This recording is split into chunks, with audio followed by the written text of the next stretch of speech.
ഒന്ന് മ്യൂട്ട് ചെയ്തോളൂ.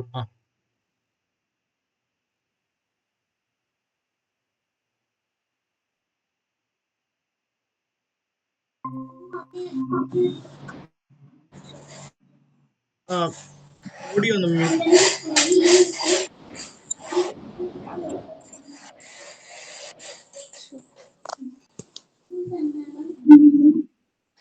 ഞാൻ മ്യൂട്ട് ചെയ്യാണ്.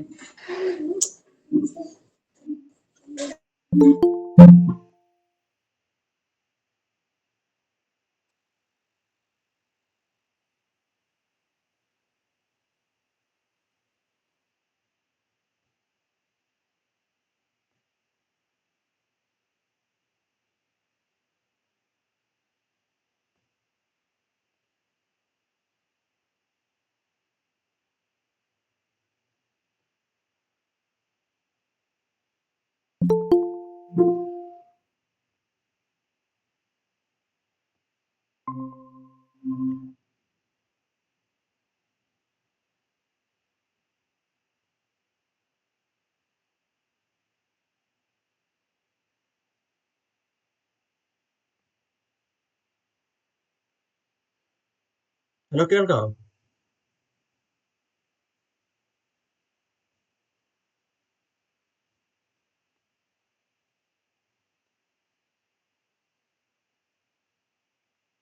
ഹലോ. ഓക്കെ, നമ്മൾ തുടങ്ങാമെന്നോ? റെക്കോർഡ് ചെയ്യുന്നുണ്ട്. അപ്പം ക്ലാസ്സിൽ ഇല്ലാത്തവർക്ക് നമുക്ക് റെക്കോർഡ് ഇട്ട് കൊടുക്കാം. ഓക്കെ.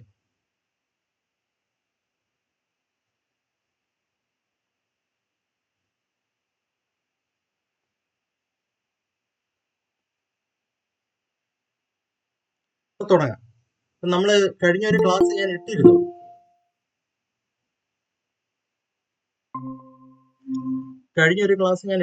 പക്ഷെ അതിന്റെ ഓഡിയോ ഒന്നും കറക്റ്റായിട്ട് അതിനകത്ത് വന്നിട്ടില്ല. അതുകൊണ്ട് ഞാൻ ആ ടോപ്പിക്ക് ഞാൻ ഒന്നുകൂടെ എടുക്കുവാണേ.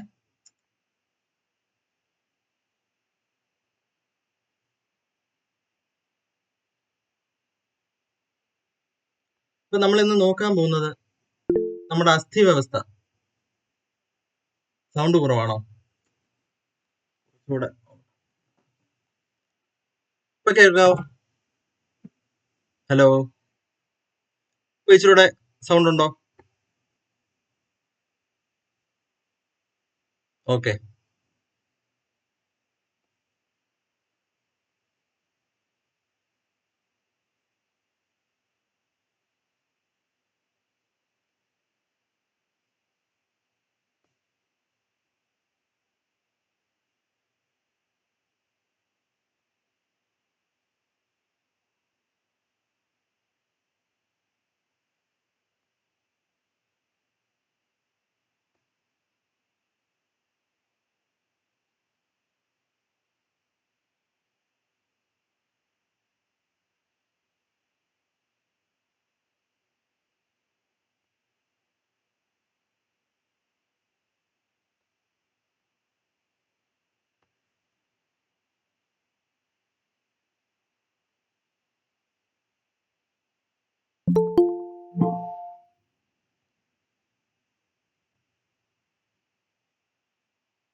ഒന്ന് തുടങ്ങാം.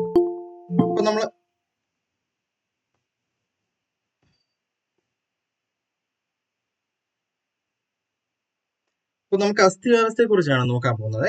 നമ്മുടെ കഴിഞ്ഞ ക്ലാസ് ഞാൻ എടുത്തിരുന്നത് അതിനകത്ത് ഓഡിയോ കറക്റ്റായിട്ട് വരാത്തതുകൊണ്ട് ഒന്നുകൂടെ ഞാൻ എടുക്കുകയാണ്. അപ്പം അസ്ഥികളെ കുറിച്ചുള്ള പഠനം എന്താണ്? എന്താ പറയുന്നതെന്നറിയാം അസ്ഥികളെ കുറിച്ചുള്ള പഠനത്തിന്?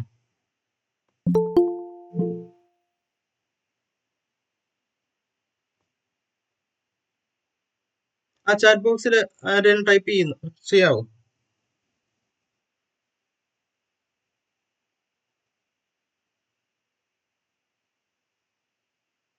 ഹലോ.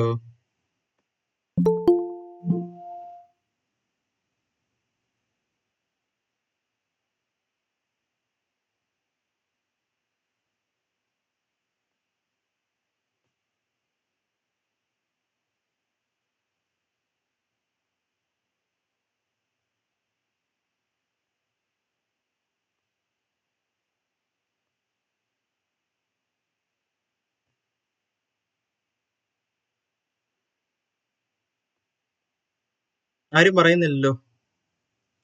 എന്ന് ഞാൻ തന്നെ പറഞ്ഞേക്കാം. അസ്ഥികളെ കുറിച്ചുള്ള പഠനത്തിന് ഓസ്റ്റിയോളജി എന്നാണ് പറയുന്നത് കേട്ടോ. ഓസ്റ്റിയോളജിയാണ് അസ്ഥികളെ കുറിച്ചുള്ള പഠനം. അതായത് ഹ്യൂമൻ ബോൺസിനെ കുറിച്ചുള്ള പഠനം ഓസ്റ്റിയോളജി. അപ്പോൾ അതെ കറക്റ്റ്, ഓസ്റ്റിയോളജി. ഈ കോശങ്ങൾ, അസ്ഥിയുടെ കോശങ്ങളെ വിളിക്കുന്ന എന്താണെന്ന് അറിയാമോ? ഓസ്റ്റിയോസൈറ്റ്സ് എന്ന് പറയും കേട്ടോ. ഓസ്റ്റിയോസൈറ്റ്സ്, അതായത് മച്ചുവറായ അസ്ഥിയുടെ കോശങ്ങളെയാണ് നമ്മൾ ഓസ്റ്റിയോസൈറ്റ്സ് എന്ന് പറയുന്നത്.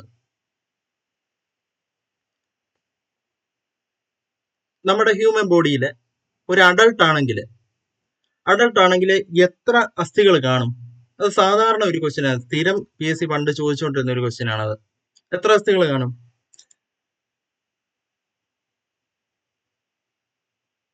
206 അസ്ഥികൾ. 208 അല്ല, 206 കേട്ടോ. 206 അസ്ഥികളുണ്ട്. അതേസമയം ഒരു നവജാത ശിശുവാണെങ്കിൽ അവിടെ ഒരു 300 അസ്ഥികളെ കാണത്തുള്ളൂ. പിന്നെ അവര് വളരും തോറും, അതെ 300, അവര് വളരും തോറും എന്ത് സംഭവിക്കും? ഈ അസ്ഥികളെല്ലാം കൂടിച്ചേർന്ന് ഒന്നായി മാറിയിട്ട് പിന്നെ ആ എണ്ണം കുറയുക ചെയ്യുന്നത്. അങ്ങനെയാണ് 206 ആവുന്നത്. നമ്മുടെ അസ്ഥികള് എന്ത് എലമെന്റ് വെച്ചാണ് ഉണ്ടാക്കിയിരിക്കുന്നതെന്ന് അറിയോ? എന്ത് കെമിക്കൽ കോമ്പൗണ്ടുകൾ ആണ് നമ്മുടെ അസ്ഥികളിലുള്ളത്? കാൽസ്യം ഉണ്ട്. പിന്നെ കാൽസ്യം മാത്രമായിട്ടാണ് അവിടെ ഇരിക്കുന്നത്? കാൽസ്യം ഫോസ്ഫേറ്റും പിന്നെ കാൽസ്യം കാർബണേറ്റ് ആയിട്ടാണ് അവിടെ ഇരിക്കുന്നത് കേട്ടോ. കാൽസ്യം ഫോസ്ഫേറ്റും കാൽസ്യം കാർബണേറ്റുമാണ് നമ്മുടെ അസ്ഥികളെ കോൺസ്റ്റിറ്റ്യൂട്ട് ചെയ്തിരിക്കുന്നത്. അപ്പോൾ ഒരു ക്വസ്റ്റ്യൻ നമ്മുടെ PSC ചോദിക്കാം, നമ്മുടെ ശരീരത്തില്, നമ്മുടെ അസ്ഥികളില്, ഹ്യൂമൻ ബോഡിയിൽ അസ്ഥികളിൽ ഏറ്റവും കൂടുതലുള്ള ലോഹം ഏതാണ്? ലോഹം ഏതാ? കാൽസ്യമാണ്. അതേസമയം ഏറ്റവും കൂടുതലുള്ള മൂലകം, മനുഷ്യ ശരീരത്തിലെ അസ്ഥികളിൽ ഏറ്റവും കൂടുതലുള്ള മൂലകം ഏതാണെന്ന് ചോദിച്ചാൽ എന്തെഴുതണം? കാൽസ്യമാണോ?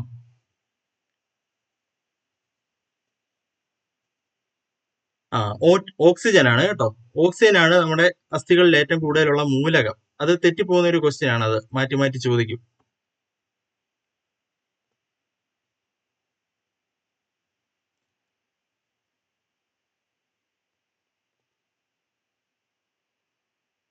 നമ്മുടെ മനുഷ്യ ശരീരത്തിലെ നമ്മുടെ അസ്ഥികൾക്ക് ഏറ്റവും ആവശ്യമായ ജീവകം ഏതാണെന്ന് അറിയോ? ജീവകം, ഏറ്റവും ആവശ്യമുള്ള വൈറ്റമിൻസ്. വൈറ്റമിൻ ഡി കേട്ടോ. നമുക്ക് ഏറ്റവും ആവശ്യമുള്ള വൈറ്റമിൻ ഡി ആണ് നമ്മുടെ അസ്ഥികൾക്ക് ഏറ്റവും ആവശ്യമായിട്ടുള്ള ജീവകം. അപ്പോ നമ്മുടെ ശരീരത്തിലെ ആന്തരിക അസ്ഥികൂടമാണോ ബാഹ്യ അസ്ഥികൂടമാണോ ഉള്ളത്? ആന്തരിക അസ്ഥികൂടമാണ്.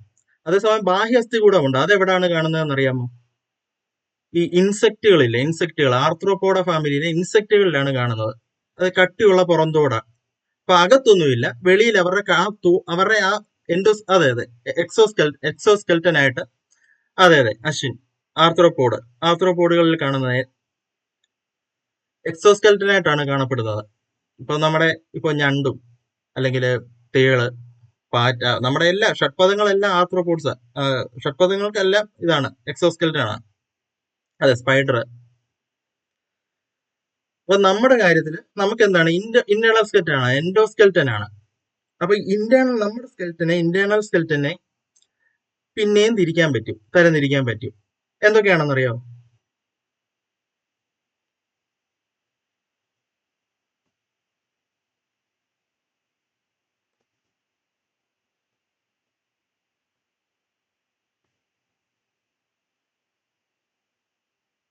അതെ ആക്സിയൽ ആൻഡ് അപ്പൻഡിക്കുലാർ സ്കെൽറ്റൻ നമുക്ക് തരംതിരിക്കാൻ പറ്റും. അതായത് അക്ഷാസ്ഥി കൂടവും അനുബന്ധാസ്ഥി കൂടവും നമുക്ക് തരംതിരിക്കാൻ പറ്റും.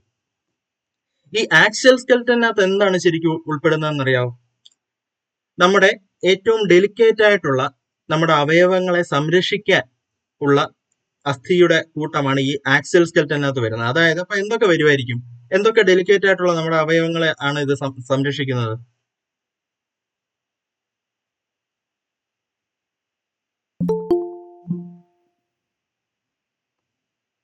അതെ, സ്കള്ള് നമ്മുടെ മസ്തിഷ്കം അല്ലേ?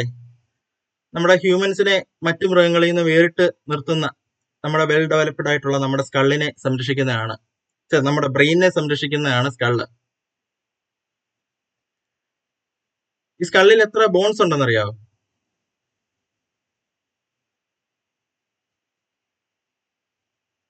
അതെ, 22 ബോൺസ് ഉണ്ട്. 22 അസ്ഥികൾ കൂടി ചേർന്നിട്ടാണ് നമ്മുടെ തലയോട്ടി കപാലം നിർമ്മിച്ചിരിക്കുന്നത്.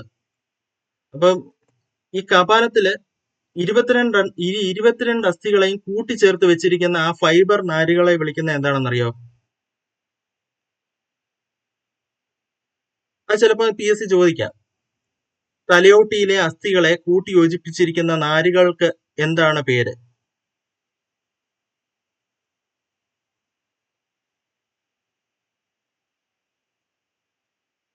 അല്ലല്ല, മെനിഞ്ചസ് അല്ല. മെനിഞ്ചസ് എന്ന് പറഞ്ഞാൽ തലച്ചോറിനെ ആവരണം ചെയ്തിരിക്കുന്ന ലെയർ ആണ്. അറിയാവോ? ആർക്കെങ്കിലും അറിയാവോ?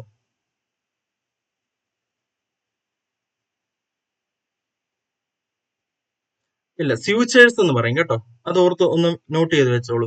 നമുക്ക് ഇപ്പൊ തന്നെ പഠിച്ചങ്ങ് പോവാം. അത് അത്രയ്ക്ക് എളുപ്പമാണ്. കാരണം കൂടുതലും നമ്മുടെ ബയോളജിയുടെ സെക്ഷനിൽ നിന്ന് PSC കൂടുതലും ആവർത്തിക്കുന്ന ക്വസ്റ്റ്യൻസ് ആണ് എപ്പോഴും ചോദിക്കുന്നത്. അപ്പൊ നമുക്കിത് ഒത്തിരി നേരം ഒന്നും പഠിക്കേണ്ട കാര്യമില്ല. നമുക്ക് മറ്റ് നമ്മുടെ വീക്കായിട്ടുള്ള വിഷയങ്ങൾ നമുക്ക് നോക്കാം. മാർക്ക് കൂടുതലുള്ള ഇത് കൂടുതലും ബയോളജിയുടെ റിപ്പീറ്റേറ്റീവ് ക്വസ്റ്റ്യൻസ് ആണ് വരുന്നത്. അപ്പോൾ സ്യൂച്ചേഴ്സ് കേട്ടോ, സ്യൂച്ചേഴ്സ് എന്നാണ് ആ ഫൈബറിനെ പറയുന്നത്. നമ്മുടെ തലയോട്ടിയിലെ അസ്ഥികളെ കൂട്ടി യോജിപ്പിക്കുന്ന അസ്ഥികളെ പറയുന്നത് സ്യൂച്ചേഴ്സ് എന്നാണ്. അപ്പോൾ നമ്മുടെ സ്കള്ള് തലയോട്ടിയില് അത് മാത്രമാണോ ഉള്ളത്? ആ 22 അസ്ഥികൾ മാത്രമാണോ? പിന്നെയും ഉണ്ട് അസ്ഥികൾ. ഏതൊക്കെയാണെന്ന് അറിയോ? നമ്മുടെ ചെവിക്ക് സപ്പോർട്ടായിട്ട് ഒരു 6 അസ്ഥികളുണ്ട് കേട്ടോ. ചെവിക്ക് സപ്പോർട്ടായിട്ടും ഉണ്ട്. പിന്നെ ഒരു അസ്ഥിയുമായിട്ട് ബന്ധമില്ലാത്ത ഒരു ബോണുണ്ട്. അതായത് സാധാരണ നമ്മുടെ ബോൺസ് അല്ലെങ്കിൽ അസ്ഥികള് മറ്റൊന്നുമായിട്ട് കൂട്ടി യോജിപ്പിച്ചായിരിക്കും വെച്ചിരിക്കുന്നത്. പക്ഷെ ഒന്നിനോട് ഒരു ബന്ധമില്ലാതെ ഇൻഡിപെൻഡന്റ് ആയിട്ട് സ്വതന്ത്രമായിട്ട് നിൽക്കുന്ന ഒരേ ഒരു അസ്ഥിയേ ഉള്ളൂ. ആ അസ്ഥി ഏതാണെന്ന് അറിയാമോ?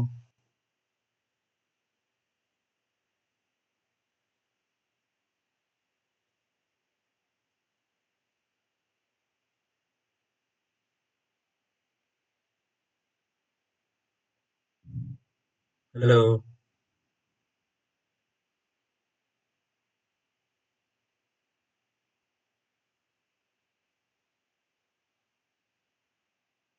ഹലോ, കേക്കാവോ? ഹയോയിഡ് ബോണാണ് സ്വതന്ത്രമായി. അതൊരു ക്വസ്റ്റ്യൻ ആണ് കേട്ടോ. മനുഷ്യ ശരീരത്തിൽ സ്വതന്ത്രമായി നിൽക്കുന്ന അസ്ഥി ഏത്? ഹയോയിഡ്. അതായത് നമ്മുടെ തൊണ്ടയില്ലേ, നമ്മുടെ ആ ത്രോട്ടിന്റെ ഭാഗത്ത് ഈ ഫ്രണ്ടിൽ ഇങ്ങനെ ആയിരിക്കുന്ന ആ ഒരു അസ്ഥിയാണ്, ആ ഒരു ബോണാണ് അത് കേട്ടോ, ഹയോയിഡ് ബോൺ.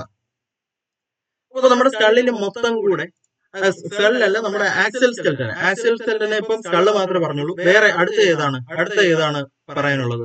റിബ്സ് ഉണ്ട്. റിബ്സ് നമ്മുടെ വാരിയല് എന്തിനാ സംരക്ഷിക്കുന്നേ? നമ്മുടെ ഹൃദയത്തിനെയും പിന്നെ ശ്വാസകോശത്തിനെയും കേട്ടോ, ലങ്സിനെയും നമ്മുടെ ഹാർട്ടിനെയുമാണ് സംരക്ഷിക്കുന്നത്. അതേസമയം ഈ റിബ്സ് ഒരുമിച്ച് ചേരുമല്ലോ, ഒരു പോയിന്റിൽ ഇതെല്ലാം കൂടെ ഒരുമിച്ച് ചേരും. ആ ബോണിന്റെ പേരറിയാവോ? മാറല്ല, അതായത് സ്റ്റേണം എന്ന് പറയും കേട്ടോ, സ്റ്റേണം. പിന്നെ അപ്പൊ നമ്മള് റിബ്സ് പറഞ്ഞു, സ്കള്ള് പറഞ്ഞു. ഇനി ഏതാ ഉള്ളത്? എത്തുമോയിഡ് എന്ന് പറയുന്നൊരു ബോണുണ്ട് കേട്ടോ. നമ്മുടെ ഈ മൂക്കിന്റെ പാലം ഇടിച്ച് ഇറക്കും എന്നൊക്കെ കേട്ടില്ലേ? അത് എത്തുമോയിഡ് ബോൺ കേട്ടോ, എത്തുമോയിഡ്. അത് പക്ഷെ അത്ര കട്ടിയൊന്നും ഉള്ളതല്ല. അപ്പൊ നമ്മുടെ അതെ എത്മോയിഡ് ബോൺ. അപ്പൊ നമ്മുടെ ആക്സിയൽ സ്കെൽറ്റനിലും മൊത്തമായിട്ട് ഇതെല്ലാം കൂടി ചേർത്ത് എന്താണ് വെർട്ടിബ്രേ കേട്ടോ, മെയിൻ ആയിട്ടുള്ള ഒരു സാധനമാണ് വെർട്ടിബ്രേ. നമ്മുടെ സുഷുമ്നെ സംരക്ഷിക്കുന്നതാണ് നമ്മുടെ നട്ടല്. അപ്പോ എല്ലാം കൂടെ ചേർത്ത് ഒരു 80 എണ്ണം ഉണ്ട് നമ്മുടെ ആക്സൽ സ്കെൽറ്റന്. അത് ചിലപ്പോൾ എത്ര എണ്ണം ഉണ്ടെന്ന് ചോദിക്കാം ക്വസ്റ്റ്യൻ ആയിട്ട് കേട്ടോ. മെയിൻ ഫംഗ്ഷൻ എന്താണ്? ഈ ഇമ്പോർട്ടന്റ് ആയിട്ടുള്ള നമ്മുടെ ഓർഗൻസിനെ സംരക്ഷിക്കുക എന്നുള്ളത് തന്നെയാണ് ഫംഗ്ഷന്. പിന്നെ അടുത്തതായിട്ട് ഏതാണ്? അനുബന്ധാസ്ഥികൂടം. അനുബന്ധാസ്ഥികൂടം ഏതാണ്? നമ്മുടെ മൂവ്മെന്റിനെ സഹായിക്കുന്നതാണ് അനുബന്ധാസ്ഥികൂടം കേട്ടോ. മൂവ്മെന്റിനെ സഹായിക്കുന്ന ഏതൊക്കെയുണ്ട്? നമ്മുടെ കൈകള്, കാലുകള്, ഇതെല്ലാം നമ്മുടെ മൂവ്മെന്റിനെ സഹായിക്കുന്നതാണ്. അപ്പൊ ഇത് അനുബന്ധാസ്തി കൂടത്തിൽ ഉൾപ്പെടുന്നതാണ് കേട്ടോ, അനുബന്ധാസ്തി കൂടം, അതായത് അപ്പൻഡിക്കുലാർ സ്കെൽറ്റന്.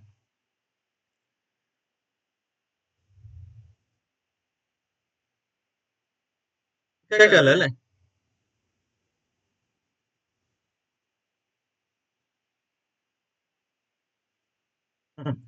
അപ്പോ നമ്മുടെ അപ്പൻഡിക്കുലാർ സ്കെൽറ്റനില് മൊത്തം കൂടെ എത്ര അസ്ഥികൾ ഉണ്ടെന്ന് അറിയാവോ?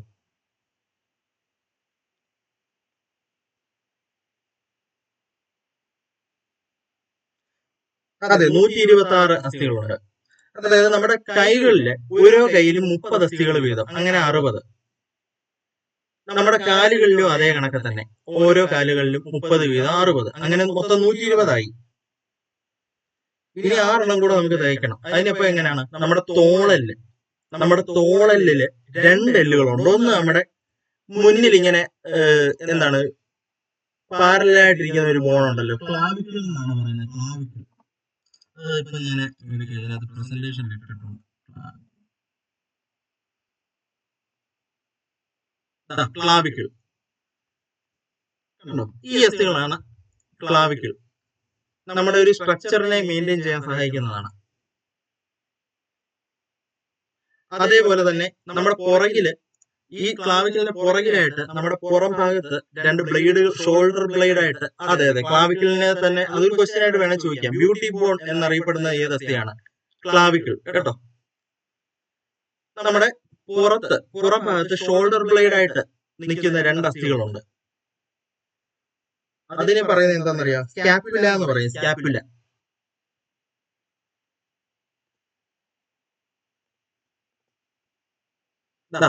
ഇതിനകത്തായി കാണുന്നതാണ് സ്കാപ്പുല കേട്ടോ, ഷോൾഡർ ബ്ലേഡില് സ്കാപ്പുല. അപ്പം അത് 4 എണ്ണം, ഈ 2 സൈഡിലെയും 4 എണ്ണമായി. അപ്പൊ 124ആയി. ഇനിയുള്ള ഏതാണ്?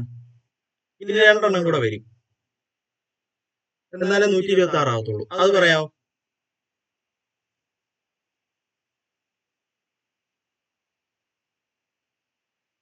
നമ്മുടെ ഇടുപ്പല്ലുകളാണ് കേട്ടോ, ഇടുപ്പല്ലുകൾ. അപ്പൊ അത് 2 കൂടെ ചേർന്ന് കഴിയുമ്പോൾ 126ആയി. നമ്മുടെ ശരീരത്തിലെ ഏറ്റവും വലിയ എല്ല് ഏതാണ്? ഏറ്റവും വലിയ എല്ല്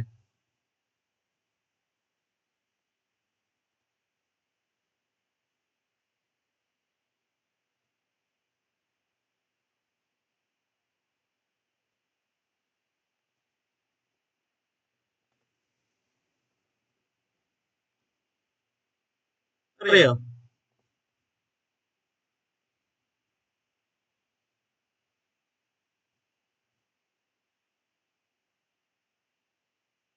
അതെ, തുടയല്ല്, അതായത് ഫീമറാണ് നമ്മുടെ ശരീരത്തിലെ ഏറ്റവും വലിയ എല്ല്. അതേപോലെ തന്നെ ഏറ്റവും സ്ട്രോങ്ങസ്റ്റ് ആയിട്ടുള്ള എല്ലും നമ്മുടെ ഫീമറാണ് കേട്ടോ. നമ്മുടെ സ്കള്ളിലെ ഏറ്റവും സ്ട്രോങ്ങസ്റ്റ് ബോൺ ഏതാണെന്ന് അറിയാമോ? നമ്മുടെ താടിയെല്ലാണ് കേട്ടോ, മാക്സില്ല അല്ല, സോറി, മാൻഡിബിൾ. മാക്സില അതിന്റെ ഓപ്പോസിറ്റ്, നമ്മുടെ ഈ മോൾ ഭാഗമാണ് മാക്സില. നമ്മുടെ താടിയെല്ല്, അതായത് മാൻഡിബിൾ ആണ് നമ്മുടെ സ്കള്ളിലെ ഏറ്റവും സ്ട്രോങ്ങസ്റ്റ് ആയിട്ടുള്ള ഭാഗം. അത് മാത്രമല്ല, സ്കള്ളിലെ ഒരേ ഒരു മൂവബിൾ പാർട്ട് നമ്മുടെ മാൻഡിബിൾ ആണ് കേട്ടോ. അപ്പോൾ മനുഷ്യ ശരീരത്തിലെ ഏറ്റവും കട്ടിയുള്ള എല്ല്, ഏറ്റവും ലോങ്ങസ്റ്റ്, അതായത് ഏകദേശം 45 സെന്റിമീറ്ററോളം വരും, നമ്മുടെ തുടയിലാണ്, ഫീമറാണ്. അതേപോലെ തന്നെ നമ്മുടെ ഏറ്റവും ചെറിയ എല്ലുകൾ ഏതാണെന്ന് അറിയാമോ? നമുക്ക് കേൾക്കാനും മറ്റും സഹായിക്കുന്ന ഒരു എല്ലാണ്, ചെവിയിലുള്ളത്.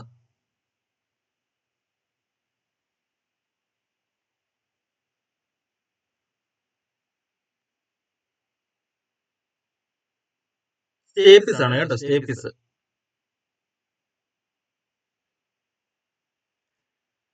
അപ്പൊ PSC കൂടുതലും ചോദിക്കുന്നത് എന്താണെന്നറിയോ? ഈ എല്ലുകളെ കുറിച്ച് ചോദിക്കുന്നത് ഇതിന്റെ ഷേപ്പാണ്. ഷേപ്പ് ബേസ് വെച്ചിട്ടാണ് ഇവർ ചോദിക്കുന്നത്. സ്റ്റേപ്പിസിന്റെ ഷേപ്പ് എന്താണെന്നറിയോ? സ്റ്റേപ്പിസ് അല്ലെ, മാലീസിൽ നിന്ന് തുടങ്ങാം. മാലീസിന്റെ ഷേപ്പ് എന്താണ്? മാലീസ് ഒരു ചുറ്റിക ഷേപ്പാണ്. അതേസമയം ഇൻകസോ ആൻവിലല്ല, അതായത് കൂടക്കല്ലെന്ന് പറയും കേട്ടോ, കൂടക്കല്ല്. പിന്നെ സ്റ്റേപ്പിസ്, അത് ഈയിടെയും കൂടെ ഒരു ക്വസ്റ്റ്യൻ പേപ്പർ കണ്ടായിരുന്നു കേട്ടോ, സ്റ്റേപ്പിസ്. എന്ത് ഷേപ്പിലാ ഒരു കുതിര സവാരിക്കാരന്റെ പാദധാരയുടെ ഷേപ്പിലുള്ള അസ്ഥി ഏതെന്നായിരുന്നു ക്വസ്റ്റ്യൻ. സ്റ്റേപ്പിസ്. അത് ഞാനിപ്പോ കാണിച്ചു തരാം. ദാ കണ്ടോ, ഇതാണ് കൂടക്കല്ല്, ആൻവില്. സ്റ്റേപ്പിസ് കണ്ടോ, ആ കാലുകൾ വെച്ചിരിക്കുന്നത് അതേ കണക്ക് തന്നെയല്ലേ? നോക്കിയേ, നമ്മുടെ എല്ലുകള് മാലീസ് താണ്ട് ചുറ്റിക പോലെ.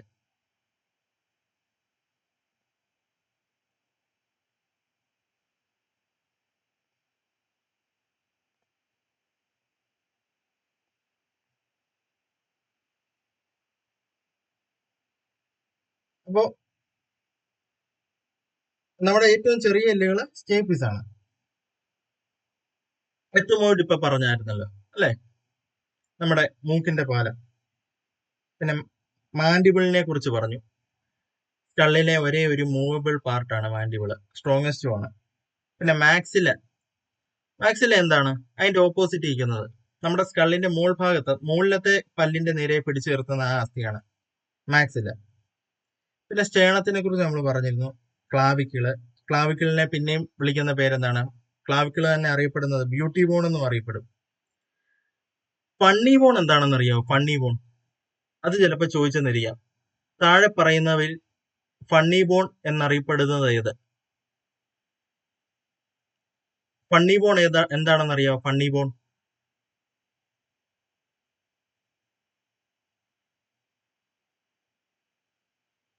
അതെ, അൾനാർ നാഡിയാണ്. അൾനാർ നാഡി.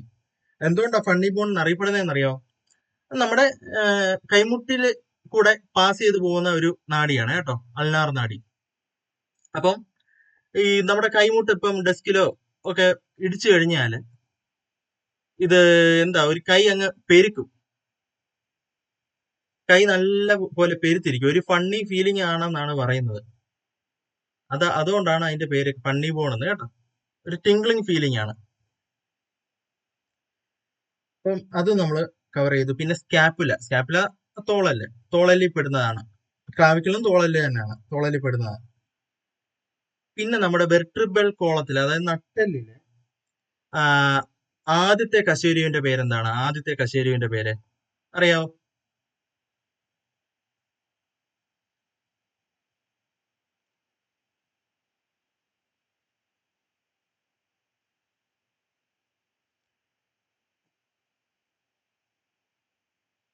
C1 എന്ന് പറയും അതിന്റെ പേര് അറ്റ്ലസ് കേട്ടോ. അറ്റ്ലസ് എന്നാണ് അത് അറിയപ്പെടുന്നത്.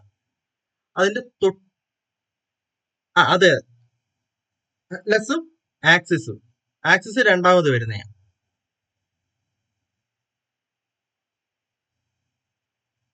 പിന്നെ നമ്മുടെ ടെയിൽ ഭാഗത്ത് ഏറ്റവും താഴെ വരുന്നത്, അതിന്റെ പേരറിയാമോ? കോക്സിസ് എന്ന് പറയും കേട്ടോ, കോക്സിസ്. അത് ചിലപ്പോ ചോദിച്ചെന്നിരിക്കാം. ഏറ്റവും അവസാനം വരുന്ന കശേരുവിന്റെ നാമം എന്ത്?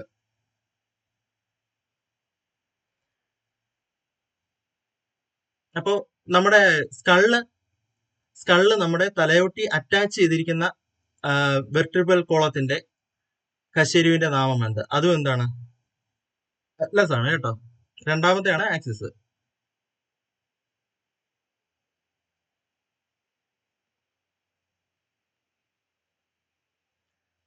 ഇനി നമ്മുടെ കൈമുട്ടിന് മുകളിലോട്ടുള്ള, അതായത്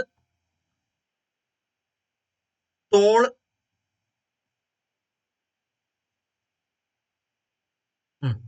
അപ്പൊ നമ്മുടെ കൈമുട്ടിന് മുകളിലോട്ടുള്ള ഭാഗം, അതായത് തോളലിന് താഴെയുള്ള ഭാഗം, അത്രയും ഭാഗത്തുള്ള അസ്ഥി എന്താണെന്ന് അറിയാം? അതിന്റെ നാമം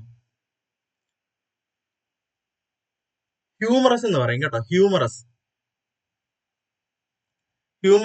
പിന്നെ അതിന്റെ താഴോട്ടുള്ള ഭാഗം, കൈമുട്ടിന് താഴോട്ടുള്ള ഭാഗത്തിന് എന്താണ് പറയുന്നത്? രണ്ട് അസ്ഥികൾ വരും അവിടെ, റേഡിയസും അൾനയും കേട്ടോ. അതായത് തോളലിന് താഴെയുള്ള ഭാഗം ഹ്യൂമറസിന് താഴോട്ട്, അതായത് കൈമുട്ടിന് താഴോട്ടുള്ള ഭാഗം എന്താണ്? റേഡിയസും അൾനയും. അതാണ് മുമ്പേ നമ്മൾ അൾനാർ നെർവ് പറഞ്ഞ ഓർമ്മയുണ്ടോ? അൾനാർ നാഡി. ആ അൾനാർ നാഡി നമ്മുടെ ആ കൈമുട്ടിന്റെ ഇടയിൽ കൂടെ പാസ് ചെയ്ത് പോകുന്നത്. അതുകൊണ്ടാ. അപ്പൊ ആ പേരിന്റെ ആ ഇത് മനസ്സിലായല്ലോ.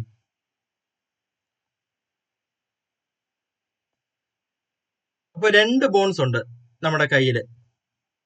കൈമുട്ട് കഴിഞ്ഞ് താഴോട്ട് പോകുമ്പോൾ 2 ബോൺസ് ഉണ്ട്. അതാണ് അൾനയും റേഡിയസും.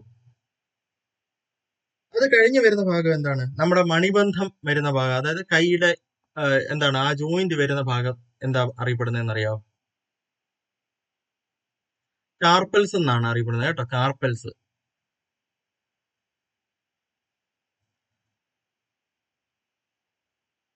അപ്പോൾ ഈ കാർപ്പൽസ്, അതായത് റിസ്റ്റ് ആണ്. അതെ അതെ അതെ, കാർപ്പൽ. അപ്പോ റിസ്റ്റ് തന്നെയാണ് അത് കേട്ടോ, കാർപ്പല്. അത് കഴിഞ്ഞിട്ട് നമ്മുടെ കൈപ്പത്തി വരുന്നത് മെറ്റാകാർപ്പല്. കൈപ്പത്തിയാണ് മെറ്റാകാർപ്പല്. പിന്നെ ലാസ്റ്റ് നമ്മുടെ ഫിംഗേഴ്സിനെ എന്താ പറയുന്നത്? ഫിംഗേഴ്സ് അറിയപ്പെടുന്നതാണ് ഫലാഞ്ചസ് കേട്ടോ, ഫലാഞ്ചസ്. അതിപ്പോ കൈയുടെ കാര്യത്തിലും ഫലാഞ്ചസ് ആണ്, കാലുകളുടെ കാര്യത്തിലും നമ്മുടെ കാൽവിരലുകളും ഫലാഞ്ചസ് ആണ് കേട്ടോ. പിന്നെ ഇമ്പോർട്ടന്റ് ആയിട്ടുള്ള ഒരു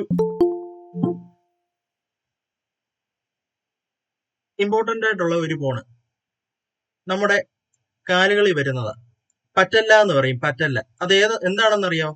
പറ്റല്ല, അതിന്റെ കോമൺ നെയിം അറിയാവോ?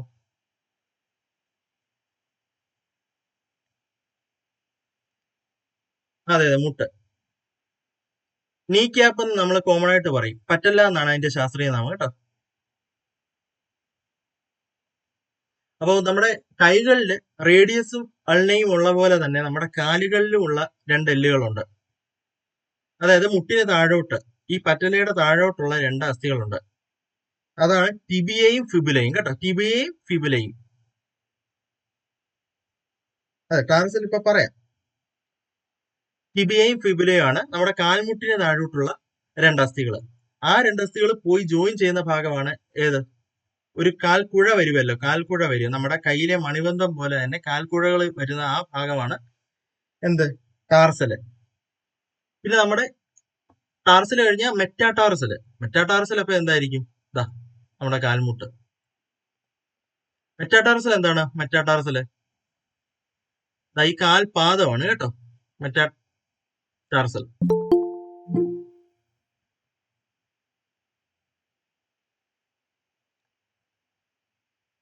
അപ്പോൾ നമ്മുടെ സ്കെലറ്റൽ സിസ്റ്റത്തിലെ മെയിൻ ആയിട്ടുള്ള ബോൺസ് എല്ലാം കഴിഞ്ഞു. നമ്മൾ ബോൺസ് മാത്രമേ ഇപ്പൊ കവർ ചെയ്തുള്ളൂ. ഇനിയും ഉണ്ട്, എന്താണ്? കാർട്ടിലേജ് ഉണ്ട് അല്ലേ? കാർട്ടിലേജും സ്കെലറ്റൽ സിസ്റ്റത്തിന്റെ ഭാഗം തന്നെ. അപ്പൊ കാർട്ടിലേജുകൾ എവിടൊക്കെ ആയിരിക്കും കാണപ്പെടുന്നത്? നമ്മുടെ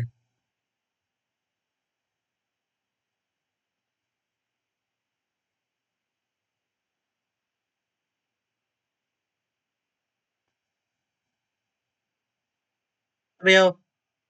അതെ, ഇയറിലുണ്ട്, നോസിലുണ്ട്, നോസിന്റെ സ്ട്രക്ചർ കൊടുക്കുന്നുണ്ട്. പിന്നെ ഇന്റേണലി എവിടൊക്കെയാണെന്ന് അറിയാവോ? നമ്മുടെ ട്രക്കിയ, ശ്വാസനാളി. ഇതിന്റെ നിർമ്മിതിയെ ഈ കാർട്ടിലേജീനിയസ് റിങ്സ് വെച്ചാണ്. അതായത് ഈ കാർട്ടിലേജ് കൊണ്ട് വലയം പോലെ ഇങ്ങനെ അടുക്കി വെച്ചേക്കാണ്. ഇതിനകത്ത് കാണാം നമുക്ക്, കണ്ടോ? ആ ട്രക്കിയ എന്ന് പറയുന്ന ഭാഗം മൊത്തം കാർട്ടിലേജ് തന്നെയാണ്. അതുപോലെ തന്നെ നമ്മുടെ ജോയിന്റുകളുടെ ഇടയിൽ ആ ഫ്രിക്ഷൻ കുറയ്ക്കാൻ അവിടെയും കാണും. പിന്നെ നമ്മുടെ വെർട്ടിബ്രൽ കോളം, നമ്മുടെ നട്ടെല്ലുകളുടെ ഓരോ കശേരുവിന്റെ ഇടയിലും ഉണ്ട് കേട്ടോ, അവിടെയും ഉണ്ട്. ഈ കാർട്ടിലേജ് ശരിക്കും എല്ലുകൾ തന്നെ, പക്ഷെ എന്താ അത്രയും കട്ടിയില്ലാത്ത എന്തുകൊണ്ടാ? മറ്റേ ഡെപ്പോസിഷൻ ഇല്ല. കാൽസ്യം ഫോസ്ഫേറ്റിന്റെയും കാൽസ്യം കാർബണേറ്റിന്റെയും ഒന്നും ഡെപ്പോസിഷൻ അത്ര ഇല്ലാത്തതുകൊണ്ടാണ് അത് ഫ്ലെക്സിബിൾ ആയിട്ടിരിക്കുന്നത് കേട്ടോ. അതുപോലെ തന്നെ PSC യുടെ ഒരു ചോദ്യമായിരുന്നു, ഒരു പരീക്ഷയ്ക്കുള്ള ചോദ്യമായിരുന്നു, താഴെ തന്നിരിക്കുന്ന ജീവികളിൽ കാർട്ടിലേജ് എൻഡോസ്കെൽറ്റൻ ആയിട്ടുള്ള ജീവി ഏതാണെന്ന്. തിരണ്ടിയായിരുന്നു അന്ന് അതിന്റെ ഉത്തരം. അതുപോലെ ഷാർക്കും അതെ കേട്ടോ, ഷാർക്കുകൾക്കും എന്താണ്? കാർട്ടിലേജ് ബോണാണ്, കാർട്ടിലേജീനിയസ് ബോണുകളാണ് ഷാർക്കുകൾക്കും കേട്ടോ.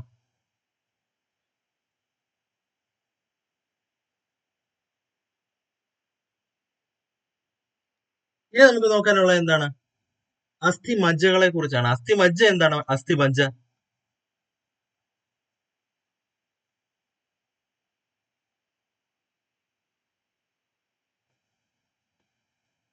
പറയാവോ?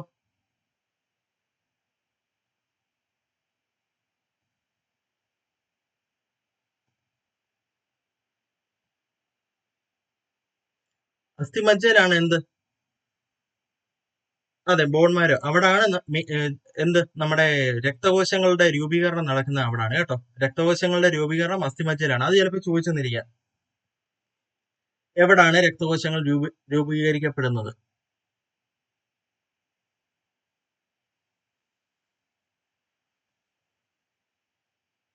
അപ്പൊ അടുത്തത് നമുക്ക് ജോയിന്റ്സിനെ കുറിച്ച് നോക്കാം കേട്ടോ. ജോയിന്റുകൾ, അതായത് സന്ധികൾ.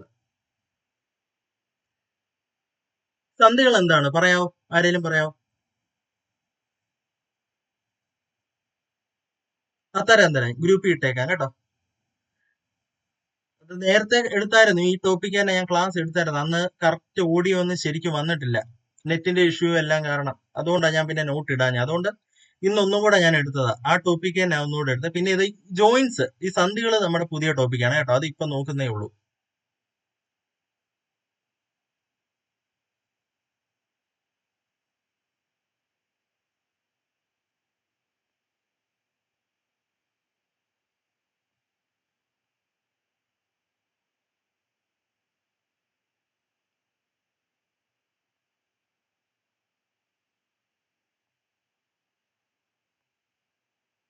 ഇപ്പൊ സൗണ്ട് ബ്രേക്ക് ആവുന്നുണ്ടോ? ഇപ്പൊ കുഴപ്പമുണ്ടോ?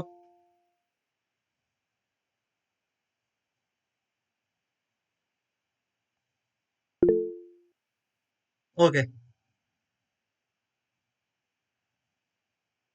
ശരി.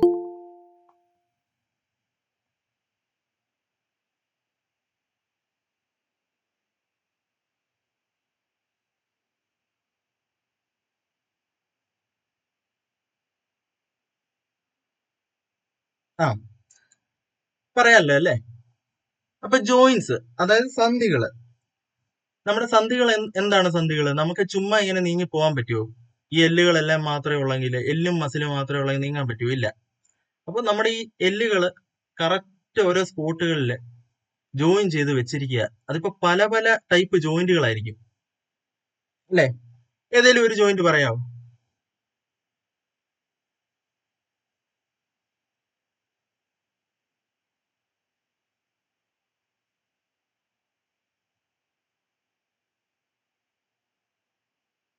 പറയത്തില്ലെന്നാണോ? നോ. അയ്യോ.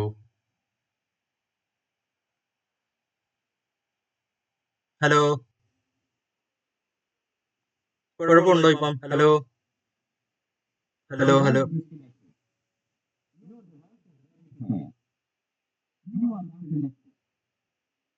ഇപ്പോഴോ?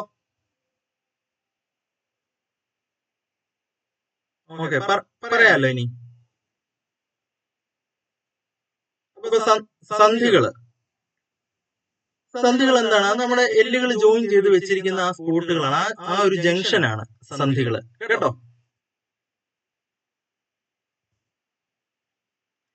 അപ്പം ഈ ജോയിന്റുകൾ വരുന്ന ഭാഗത്ത് ഈ മൊത്തം ഈ അസ്ഥികൾ മൊത്തമായിട്ട് തെന്നി നീങ്ങാതെ അവിടെ ഒരു ചെറിയ അറ പോലെ കാണും, ഒരു ക്യാപ്സ്യൂള് കാണും. അതിന് പറയുന്നതാണ് സൈനോവിയൽ ക്യാപ്സ്യൂൾ എന്ന് പറയും, അല്ലെങ്കിൽ സൈനോവിയൽ അറകൾ എന്നാണ് അതിന് പറയുന്നത് കേട്ടോ. അപ്പൊ ഇതിനകത്ത് ഒരു ഫ്ലൂയിഡ് ഉണ്ട്. അതിന്റെ പേരെന്തായിരിക്കും? സൈനോവിയൽ ദ്രവം, അതായത് സൈനോവിയൽ ഫ്ലൂയിഡ് എന്നാ പറയുന്നത്. ഈ സൈനോവിയൽ ഫ്ലൂയിഡ് നമ്മുടെ എല്ലുകളുടെ ഇടയിലുള്ള ഘർഷണം കുറയ്ക്കാനുള്ള ഒരു സ്നേഹകമായിട്ട്, അതായത് ലൂബ്രിക്കന്റ് ആയിട്ടാണ് പ്രവർത്തിക്കുന്നത് കേട്ടോ. ഇതിപ്പോ ഒരു പ്രായമൊക്കെ ആകുമ്പോഴത്തേക്കിനും ഈ സാധനം കുറയും എല്ലിന്റെ ഇടയിൽ. അപ്പോഴാണ് ഈ നല്ല തേയ്മാനവും മുട്ടുവേദനയൊക്കെ സംഭവിക്കത്തില്ലേ? അതൊക്കെ ആ സമയത്താണ്. അപ്പൊ നമ്മുടെ ഈ എല്ലുകളെ ജോയിന്റുകളിൽ ഒരുമിച്ച് ചേർത്ത് പിടിച്ചു വെച്ചിരിക്കുന്ന കുറച്ച് നാരുകളുണ്ട്. അതിനെ എന്താണ് പറയുന്നതെന്ന് അറിയാവോ? കുറെ ഫൈബേഴ്സ് ഉണ്ട് നമ്മുടെ അപ്പുറത്തും ആ ഫൈബേഴ്സിന്റെ ഒരു പേരുണ്ട്. അതെന്താണെന്ന് അറിയാവോ? മലയാളത്തിൽ സ്നായുക്കൾ എന്ന് പറയും കേട്ടോ. സ്നായുക്കൾ, അതായത് ടെൻഡൻസ്. അത് തന്നെ, ടെൻഡൻസ്. അപ്പം ഈ ടെൻഡൻസിന് ക്ഷതം പറ്റുന്നതാണ് ഉളുക്ക് കേട്ടോ. ഈ നമ്മളെ കാലൊക്കെ ഇങ്ങനെ ഉളുക്ക് സംഭവിക്കത്തില്ലേ? ഉളുക്ക് സംഭവിക്കുമ്പോ ഈ ടെൻഡൻസ് അതിന് ക്ഷത വെക്കുന്നതാ. ടെൻഡൻസ് ചിലപ്പോ ചതയുവോ അല്ലെങ്കിൽ അവിടുന്ന് വിട്ടുപോവോ ഒക്കെ ചെയ്യുന്ന സാഹചര്യമാണ് ഈ ഉളുക്ക് എന്ന് പറയുന്നത്. അപ്പൊ നമുക്ക് നോക്കാം. അപ്പൊ നമ്മുടെ സന്ധികള് പല ടൈപ്പ് ഉണ്ട്. സ്വതന്ത്ര ചലനം, അതായത് 360 ഡിഗ്രി കറങ്ങാൻ സാധിക്കുന്ന സന്ധികളുണ്ട്. അത് ഏതാണെന്നറിയോ?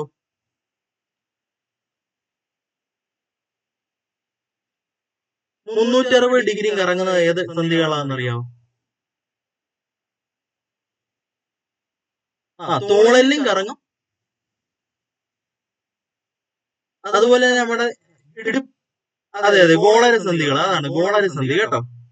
അത് ബോൾ ആൻഡ് സോക്കറ്റ് ജോയിന്റ് എന്ന് പറയും. അപ്പൊ അവിടെ എങ്ങനെയാണ് സംഭവം? നമ്മുടെ ഒരു ഭാഗത്ത് ബോളും അപ്പുറത്തെ ഭാഗത്ത് സോക്കറ്റും ഇത് കയറ്റി ഫിക്സ് ചെയ്തങ്ങ് വെച്ചേക്കും. അവിടെ കിടന്ന് ഇങ്ങനെ നല്ല പോലെ കറങ്ങും, 360 ഡിഗ്രി കറങ്ങും. അപ്പൊ അതാണ് ഇൻഡിപെൻഡന്റ് മൂവ്മെന്റ് സാധ്യമാക്കുന്ന ജോയിന്റ്സ്. പിന്നെ ഉണ്ട് പാർഷ്യലായിട്ട് മൂവ് ചെയ്യുന്നത്, അതായത് ഭാഗികമായിട്ടുള്ള ചലനം. അത് മാത്രം പ്രദാനം ചെയ്യുന്ന ജോയിന്റ്സ് ഉണ്ട്. അതെന്താണ്? നമ്മുടെ ഈ നട്ടെല്ലില്ലേ, നട്ടെല്ലിലെ കശേരുക്കള്. അതെ, വിജാഗിരി സന്ധി എങ്ങനത്തെ ചലനമാണ് സാധ്യമാക്കുന്നത് പറയാം? വിജാഗിരി ഒരു സൈഡിലോട്ടേ ഉള്ളൂ, രണ്ട് സൈഡിലോട്ടുണ്ട് കേട്ടോ, മുകളിലോട്ടും താഴോട്ടും. അതായത് നമ്മുടെ കൈമുട്ടും കാൽമുട്ടും ഒക്കെ, അത് ഇപ്പൊ പറയാം. അപ്പൊ ഇത് കേട്ടോ, നമ്മുടെ ഇൻഡിപെൻഡന്റ് മൂവ്മെന്റ് 360 ഡിഗ്രി കറങ്ങുന്നത് നമ്മുടെ തോളലില് ഇടുപ്പും. പിന്നെ എന്താണ്? ഭാഗികമായിട്ട്, പാർഷ്യലായിട്ട്. പാർഷ്യൽ ചലനം, അതായത് ഭാഗിക ചലനം സാധ്യമാക്കുന്നത് നമ്മുടെ നട്ടല്ല. മൊത്തം കറങ്ങത്തില്ലല്ലോ, കുറച്ച് മാത്രമേ ഉള്ളൂ തിരിയുന്നത്, അല്ലേ? നട്ടല്ലാണ് എക്സാമ്പിൾ കേട്ടോ, പാർഷ്യൽ മൂവ്മെന്റ്, ഭാഗിക ചലനത്തിന്. പിന്നെ ഒട്ടും ചലിക്കാത്തവയുടെ എക്സാമ്പിൾ ഏതാ? നമ്മൾ ആദ്യമേ പറഞ്ഞതാ, ആക്സൽ സ്കെൽറ്റനിൽ പറഞ്ഞിട്ട്. അതെ സ്കള്ളാണ് കേട്ടോ, സ്കള്ള്. അപ്പൊ നമുക്ക് സന്ധികള് അതിന് മൂവ്മെന്റ് അനുസരിച്ച് തിരിക്കാം. കീലസന്ധി എവിടെയാണ്? ആക്സിസ് ജോയിന്റ് കേട്ടോ.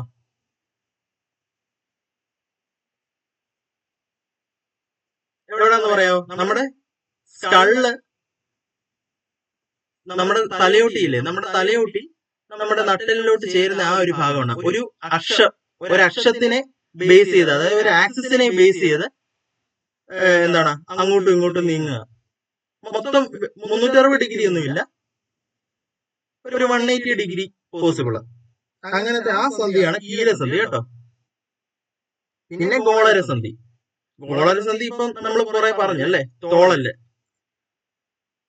മൊത്തമുള്ള മൂവ്മെന്റ്, 360 ഡിഗ്രി ഉള്ള മൂവ്മെന്റ്, അതായത് ബോൾ ആൻഡ് സോക്കറ്റ് ജോയിന്റ് കേട്ടോ. അടുത്തത് ഏതാണ്? വിജാഗിരി സന്ധി എന്ത് ടൈപ്പ് മൂവ്മെന്റാ? 2 മൂവ്മെന്റേ ഉള്ളൂ, മുകളിലോട്ടും താഴോട്ടും ഉള്ളത്. ഇനി ഹിഞ്ച് എന്ന് പറയും കേട്ടോ, ഹിഞ്ച് ജോയിന്റ് കേട്ടോ. പിന്നെ ഏതാ? തെന്നി നീങ്ങുന്ന ഒരു സന്ധിയുണ്ട്, തെന്നി നീങ്ങുന്ന ജോയിന്റ്. അവിടെ എന്താ സംഭവിക്കുന്നതെന്ന് അറിയാമോ? ശരിക്കും ഒരസി പോവല്ല, എന്നാലും ഒരസുന്ന പോലെ നമ്മുടെ ഈ കൈമണി, അതായത് ഈ മണിബന്ധം എന്ന് മുമ്പേ പറഞ്ഞല്ലോ, ബ്രിസ്റ്റില് നമ്മുടെ കാൽക്കുഴയിലും ഒക്കെ ഉള്ളതാ. കാരണം അവിടെ നമ്മൾ ഈ മൂവ്മെന്റ് ചെയ്യുമ്പോൾ ഒരു അസ്ഥിയുടെ പാളിയുടെ മുകളിൽ കൂടെ മറ്റൊരു അസ്ഥി ഇങ്ങനെ പാസ് ചെയ്ത് പോവുക. അതുകൊണ്ട് തെന്നി നീങ്ങുന്ന സന്ധി കേട്ടോ.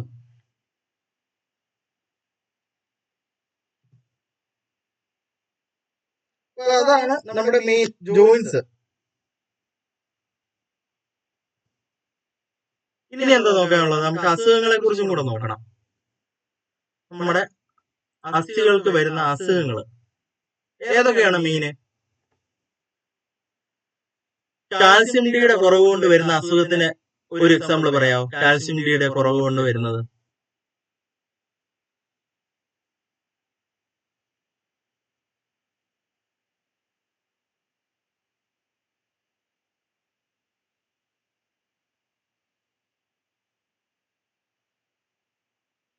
അതെ, ഓസ്റ്റിയോപൊറോസിസ്. പിന്നെ കണ, കൂടുതലും PSC ചോദിക്കുന്ന കണ എന്തിന്റെ അപര്യാപ്തത രോഗമാണെന്ന് ചോദിക്കും. അത് കൂടുതൽ കൊച്ചു പിള്ളേരില്ല വരുന്നത് കേട്ടോ. കൊച്ചു കുട്ടികളിലൊക്കെയാണ് കണയൊക്കെ കാണുന്നത്. കണ എന്താ സംഭവം എന്നറിയോ? ഈ വൈറ്റമിൻ ഡിയുടെ കുറവ് കൊണ്ട് ഈ കുട്ടികളിലെ എല്ലുകൾ അങ്ങ് വളയും, വില്ല് പോലെ അങ്ങ് വളയും. അതാണ് അതിലെ അവസ്ഥ. അതെ, കണ, റിക്കറ്റ്സ് കേട്ടോ, കണാനാണ് റിക്കറ്റ്സ്. പിന്നെ വാദം, ആർത്രൈറ്റിസ്. അതിപ്പം സന്ധിവാദം എന്നൊക്കെ പറയുന്നത് കേട്ടില്ലേ? സന്ധിവാദം. അത് ഈ പ്രായമൊക്കെ ആകുമ്പോഴത്തേനും ഈ ജോയിന്റ്സിലെ ഫ്ലൂയിഡ് ഒക്കെ കുറഞ്ഞ് ഈ എന്താണ് ആ ഘർഷണം, ഫ്രിക്ഷൻ ഒക്കെ ആകുമ്പോൾ അവിടെ നീര് വരും. അതാണ് കേട്ടോ. അവിടെ എന്താ ഈ അത്ര ആ വിയർ ആൻഡ് ടയർ വന്നോണ്ട് അവിടെ ഡീജനറേഷൻ ആവും ആ ജോയിന്റ്. അതുകൊണ്ട് വരുന്ന വേദനയാണ് ഓസ്റ്റിയോ ആർത്രൈറ്റിസ്. പിന്നെ നമ്മുടെ തന്നെ രോഗപ്രതിരോധ ശേഷി കാരണം ഒരു വാദം ഉണ്ടാവും. അതറിയാവോ?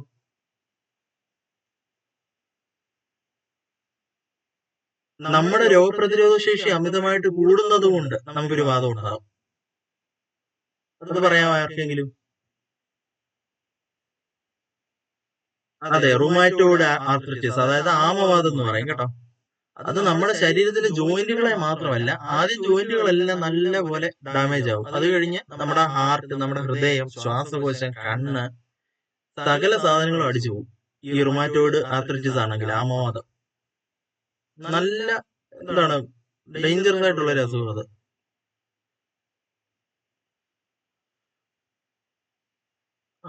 അപ്പൊ അടുത്തത് ഓസ്റ്റിയോപോറോസിസ്. അതെന്താണ്? നമ്മുടെ ആ സാന്ദ്രത, നമ്മുടെ അസ്ഥിയുടെ സാന്ദ്രത കുറയുന്നതുകൊണ്ട് വരുന്ന അസുഖമാണ് കേട്ടോ. അപ്പൊ കട്ടി അങ്ങ് കുറയും, പെട്ടെന്ന് ഒടിഞ്ഞൊക്കെ പോകും ഓസ്റ്റിയോപോറോസിസ്. അപ്പൊ വൈറ്റമിൻ ഡിയുടെ ഒരു ഡെഫിഷ്യൻസി കൊണ്ടാണ് വരുന്നത് കൂടുതലും. പിന്നെ പ്രായമാകുമ്പോഴും വരും.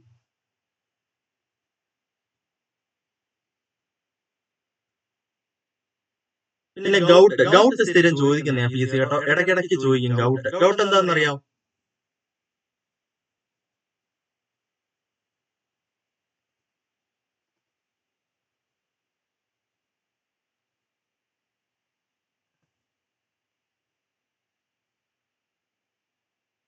ഗൗട്ട് നമ്മുടെ അതാണ് നമ്മുടെ ശരീരത്തില് ഈ നൈട്രോജീനിയസ് ആയിട്ടുള്ള വേസ്റ്റുകൾ, അതായത് ഇപ്പൊ പ്രോട്ടീൻ കണ്ടന്റ് കൂടുതലുള്ള ഫുഡൊക്കെ കഴിക്കുവാണെങ്കിൽ നമ്മുടെ ശരീരത്തിൽ കൂടുതൽ, നമ്മുടെ സാധാരണയായിട്ട് ഉണ്ടാകുന്നതാണ് യൂറിക് ആസിഡ്.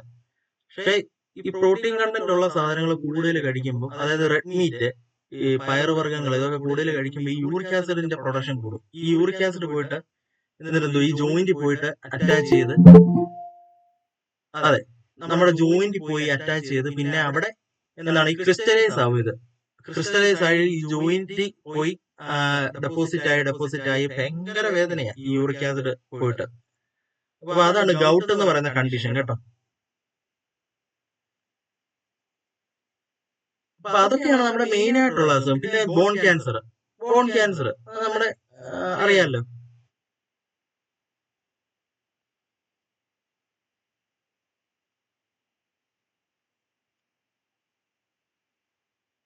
പിന്നെ സ്കോളിയോസിസ് ഉണ്ട്, അത് കേട്ടോ. അത് പിന്നെ അത്രയും നോക്കണ്ട, ഇമ്പോർട്ടന്റ് അല്ല. എന്താണ് നമ്മുടെ ഈ സ്പൈൻ വളയുന്നത്, അതിന്റെയാണ്. അപ്പൊ അത് ഇത്രയും പറഞ്ഞതേ ഉള്ളൂ കേട്ടോ. മെയിൻ ആയിട്ട് നമ്മുടെ പി എസ് സിയിൽ ഇതുവരെ ചോദിച്ചു കണ്ടിട്ടുള്ളതും ഇനി ചോദിക്കാൻ സാധ്യത ഉള്ളതുമായ അസുഖങ്ങൾ ഇതൊക്കെ ഉള്ളൂ. ഇത് കൂടുതലൊന്നും ഈ ബയോളജിയിൽ നിന്ന് വരത്തില്ലെന്നാണ് എനിക്ക് തോന്നുന്നത്. അപ്പൊ നമ്മുടെ ക്ലാസ് ഈ സ്കെൽറ്റൽ സിസ്റ്റം ഓക്കെ അല്ലേ? മനസ്സിലായല്ലോ?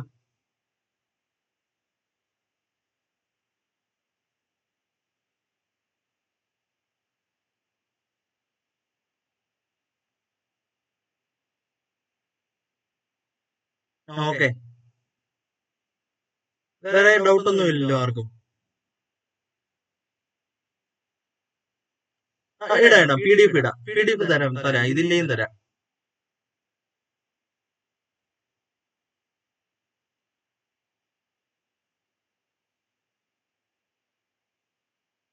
ഓക്കെ, പിന്നെ നമുക്ക് നിർത്താം. അടുത്ത ക്ലാസ്സിൽ കാണാം ഇനി. ഓക്കെ. അല്ല.